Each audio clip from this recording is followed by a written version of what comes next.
প্রতিশ্রুতি আর প্রতিশ্রুতি, বারে বারে প্রতিশ্রুতি মিললেও নদী বাঁধের কাজ হয়নি একটুও, যার জেরে এই গভীর নিম্নচাপ ও ভারী বর্ষণে 50 মিটার নদী বাঁধে ধস।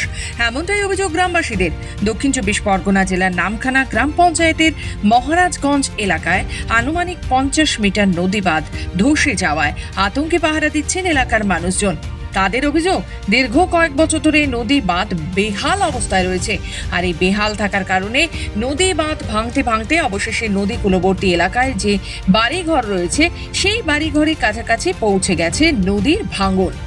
প্রত্যেকবারে এরকম ডাকা হচ্ছে, প্রত্যেক নদী বাঁধ ভেঙে যাচ্ছে, এসে দু ছড়া মাটি দিয়ে চলে যাচ্ছে।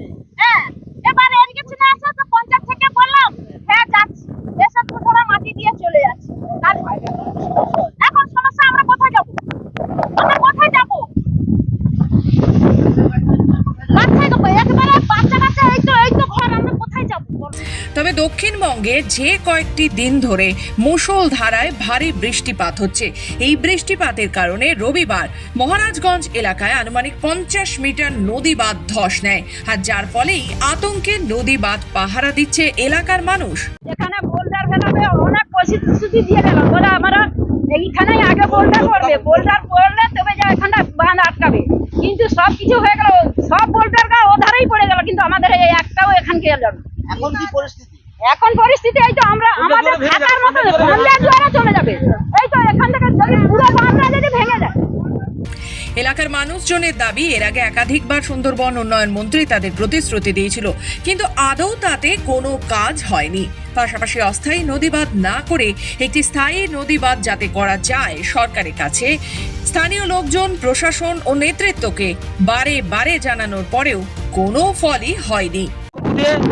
এই বাঁধের জন্য ভিডিও অফিসে, পঞ্চায়েতে সবাইকে জানা হয়েছে। এখানে অবস্থাটা দেখুন আপনারা, যে রাস্তাঘাটে মানে নদীতে ঢেউ এই সামনে মারছে, আমরা দাঁড়িয়ে আছি দেখছি। এই মানুষগুলো যাবে কোথায়? এদের জমিন জায়গা কিছু নেই, এরা খেতে পায় মানে খাওয়া দাওয়া সব দিতে কষ্ট।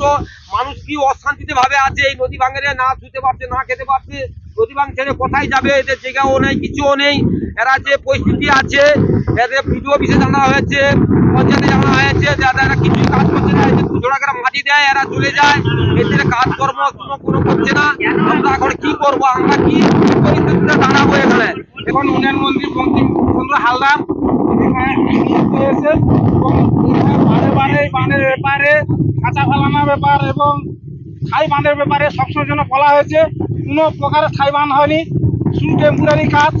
এই এলাকাতে লোক ভাঙলে একবার পুরো এলাকার লোক নজরে পালিত হয়ে যাবে এবং এখানে সবাই আতঙ্কের মধ্যে বাস করছে।